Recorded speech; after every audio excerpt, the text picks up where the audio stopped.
analisis kromosom dan sitogenetika. Baik, kita mulai dari apa sih yang dimaksud dengan analisis kromosom? Pengertian analisis kromosom. Analisis kromosom atau karyotipe adalah tes yang mengevaluasi jumlah dan struktur kromosom seseorang untuk mendeteksi kelainan. Kromosom itu sendiri adalah struktur seperti benang di dalam setiap inti sel dan berisi cetak biru genetik tubuh manusia. Fungsi utama kromosom di dalam tubuh manusia yaitu untuk memastikan DNA tetap berada di tempatnya sehingga pembelahan sel berlangsung dan kromosom manusia juga berperan untuk memastikan proses duplikasi DNA berlangsung dengan tepat. Fungsi analisis kromosom ada 3. 1. Menyimpan dan membawa sifat induk beserta informasi genetik dari generasi pertama ke generasi berikutnya.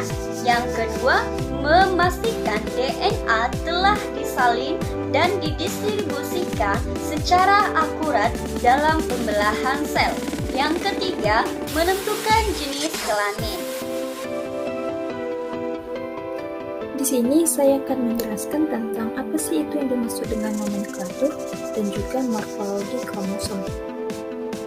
Nomenklatur adalah cara pemberian nama atau istilah suatu kromosom, sedangkan morfologi merupakan struktur tubuh dari sebuah kromosom. Nah, di setiap kromosom itu memiliki namanya sentromer. Nah, sentromer ini berfungsi sebagai tempat berpegangnya benang-benang plasma dari spindel atau gelembung inti di waktu terjadinya pembelahan sel. Nah, pada slide ini merupakan gambar dari nomenklatur dan juga morfologi kromosom. Terlihat jelas di situ ada yang namanya telomere, centromere, one chromatic arm, DNA, dan juga lain sebagainya. Selain itu, saya akan membahas juga tentang apa sih deteksi dini dan juga screening kelainan kromosom. Pemeriksaan kromosom dini umumnya bisa dilakukan di usia kehamilan sekitar 11-20 minggu. Sebelum menjalani pemeriksaan ini, biasanya itu dokter akan melakukan pemeriksaan kandungan terlebih dahulu, yaitu dengan cara pemeriksaan fisik dan juga tes penunjang.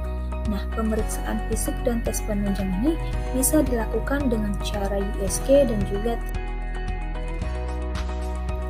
Nah, kalau tadi dibilang dokter bisa melakukan pemeriksaan fisik dan juga tes penunjang dengan cara melakukan USG dan juga tes darah. Nah, di sini saya akan menjelaskan juga apa sih itu tujuan dari pemeriksaan USG. Jadi, pemeriksaan USG itu bertujuan untuk mendeteksi adanya kelainan fisik seperti spina bifida. Nah, sedangkan tes darah yang dilakukan oleh dokter tersebut dilakukan untuk mendeteksi adanya kelainan tertentu. Kelainan tertentu tersebut diantaranya seperti anemia, sel sabit. Nah, kedua jenis pemeriksaan tersebut juga bisa dilakukan sebagai pemeriksaan awal untuk menemukan adanya kelainan dari kromosom tersebut.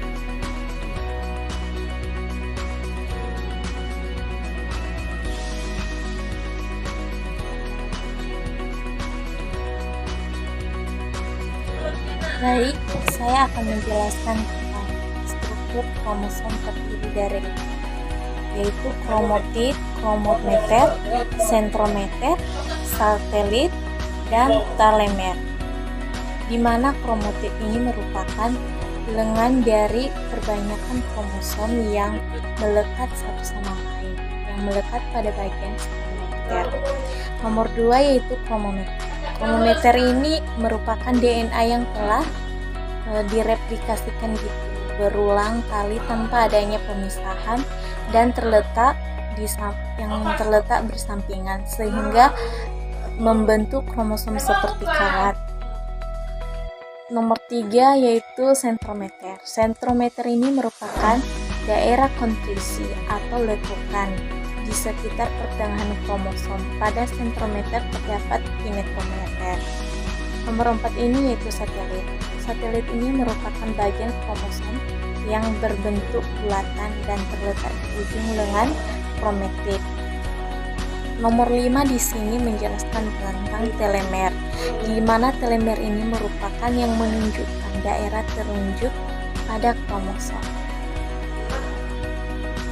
Baik, saya akan menjelaskan di sini bentuk-bentuk kromosom itu ada 4 bagian, yaitu metasentrik, submetasentrik, akrosentrik, dan telosentrik. Di mana yang 4 bagian ini mempunyai juga jenisnya atau mempunyai manfaat atau artinya. Di mana metasentrik ini merupakan kromosom yang letak sentrometernya berada di tengah-tengah sehingga membentuk kromosom tampak seperti huruf V. Nomor 2 itu bagian submetasentrik. Submetasentrik ini merupakan kromosom yang letak sentrometernya mendekati bagian tengah kromosom. Di mana nomor 3 ini yaitu akrosentrik. Akrosentrik ini merupakan kromosom yang letak sentrometernya mendekati salah satu ujung kromosom. Ada bagian nomor 4 ini juga telosentrik, di mana telosentrik ini juga mempunyai pengertian, yaitu kromosom yang letak sentrometernya berada di ujung kromosom. Baiklah, saya akan melanjutkan materi kami. Kromosom dapat dibagi menjadi 2 jenis, yaitu yang pertama kromosom kelamin yang berfungsi menentukan jenis kelamin, dan yang kedua kromosom tubuh yang tidak berfungsi menentukan jenis kelamin. Berikut gambar kromosom tubuh atau autosom, dan yang di sampingnya gambar kromosom kelamin atau gonosom. Jumlah kromosom pada manusia terdapat 46 atau 23 pasang kromosom. Kromosom manusia terdiri dari 22 pasang kromosom tubuh atau autosom dan 1 pasang kromosom seks atau gonosom. Kromosom tubuh akan menentukan sifat-sifat manusia, karakteristik fisik, bahkan penyakit pada keturunannya, misalnya homofilia dan albino. Sedangkan kromosom seks akan menentukan jenis kelamin manusia. Kromosom pada pria. Pria mempunyai 22 kromosom X dan Y atau disebut kromosom XY. Dengan rumus kromosomnya 22 AA/XY. Pada gambar di samping kita melihat ada 22 pasang kromosom autosom dan 1 pasang kromosom gonosom pada pria. Jadi total keseluruhan kromosom pada pria itu ada 23 buah. Oke, pada slide selanjutnya kita akan membahas kromosom pada wanita. Yaitu kromosom pada wanita itu mempunyai 2 kromosom, yaitu kromosom X dan kromosom Y, atau disebut dengan kromosom XX. Nah, pada gambar di atas kita melihat kalau perempuan itu mempunyai 22 pasang kromosom autosom dan 1 pasang kromosom gonosom. Nah, jadi jumlah keseluruhan kromosom pada wanita itu ada 23 pasang. Dengan rumus kromosom pada wanita itu yaitu 22 AA/XX. Nah,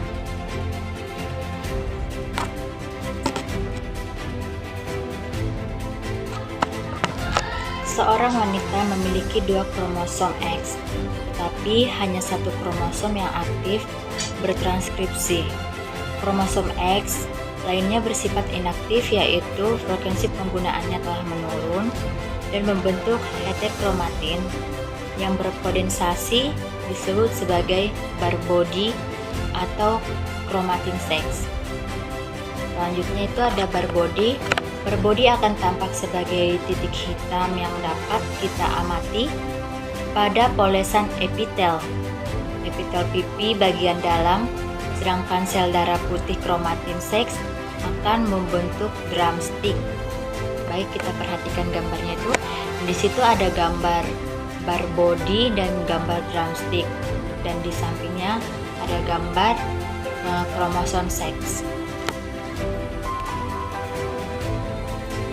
Seseorang yang dikatakan memiliki kromosom XX atau XY ditentukan saat sperma membuahi sel telur, dan tidak seperti sel tubuh lainnya.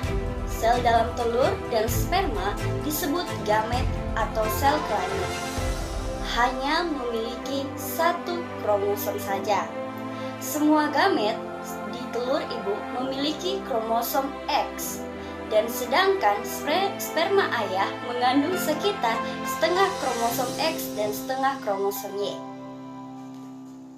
Baik, di sini ada contoh kromosom kelamin. Kromosom kelamin dikatakan jika suatu sperma yang mengandung kromosom X membuahi sel telur, maka zigot akan memiliki kromosom XX dan berkembang menjadi individu perempuan. Dan jika suatu sel sperma yang mengandung kromosom Y membuahi sel telur, maka zigot yang terbentuk setelah fertilisasi memiliki kromosom XY dan berjenis kelamin laki-laki. Baik, di sini kita akan membahas kelainan kromosom dalam tubuh manusia. Abnormalitas, perubahan dan kelainan pada kromosom adalah akar dari banyak penyakit dan bersifat bawaan. Kelainan kromosom sering menimbulkan cacat lahir dan kondisi bawaan yang mungkin berkembang selama hidup seseorang. Dan ada dua jenis kelainan kromosom yang sering atau umum yang kita dapatkan dalam kromosom manusia. Yang pertama yaitu kelainan numerik, yang kedua yaitu struktural. 1. Kelainan numerik. Yang dimaksud dengan kelainan numerik adalah kromosom manusia terdapat 23 pasang yang disebut dengan sel diploid. Namun, ada keadaan euploid yang berguna untuk menggambarkan jumlah kromosom dalam setiap sel adalah kelipatan N. Contohnya, 2N berarti ada 46 kromosom atau yang disebut dengan diploid. 3N ada 69 kromosom yang disebut dengan triploid. Selain itu, ada juga istilah dengan aneuploidi yang mengacu pada kromosom ekstra atau kromosom yang hilang. Hal ini merupakan bentuk kelainan kromosom yang umum terjadi pada kasus sindrom Down atau trisomi 21, berarti ada salinan tambahan kromosom 21 sehingga jumlahnya 47. Pada sindrom Turner, masalahnya akibat tidak adanya kromosom X, berarti hanya ada 45 kromosom. 2. Kelainan struktural. Yang dimaksud dengan kelainan struktural pada kromosom dapat terjadi ketika morfologinya berubah. Nah, hal ini karena lokasi sentromer yang tidak biasa. Masalah ini bisa menjadi atau terjadi karena panjang abnormal dari lengan pendek atau P dan panjang kromosom Q.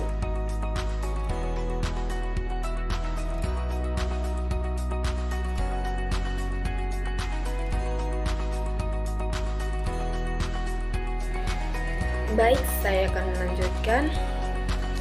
Beberapa bagian gangguan yang sering terjadi dari kelainan kromosom ada 4 adalah sindrom. Adalah kelainan bawaan ditandai dengan kumpulan gejala fisik berupa hidung, Fagrel syndrome, kondisi kelainan genetik yang dapat memengaruhi perkembangan interval. Sindrom Turner, kondisi yang hanya memengaruhi wanita. Sindrom Klinefelter merupakan jenis kelainan kromosom yang muncul pada laki-laki dan bersifat genetik.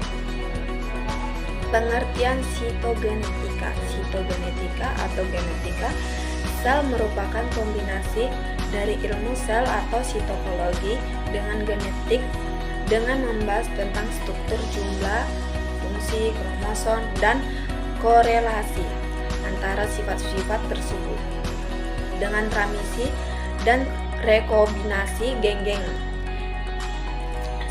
Sitogenetika tidak dapat dilepaskan dari proses pembekakan sel-sel tersebut.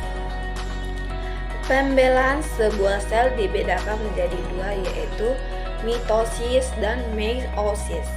Mitosis merupakan pembelaan sebuah duplikasi di mana sel memproduksi dirinya sendiri sehingga jumlah kromosom sel berbuah sama dengan ibunya.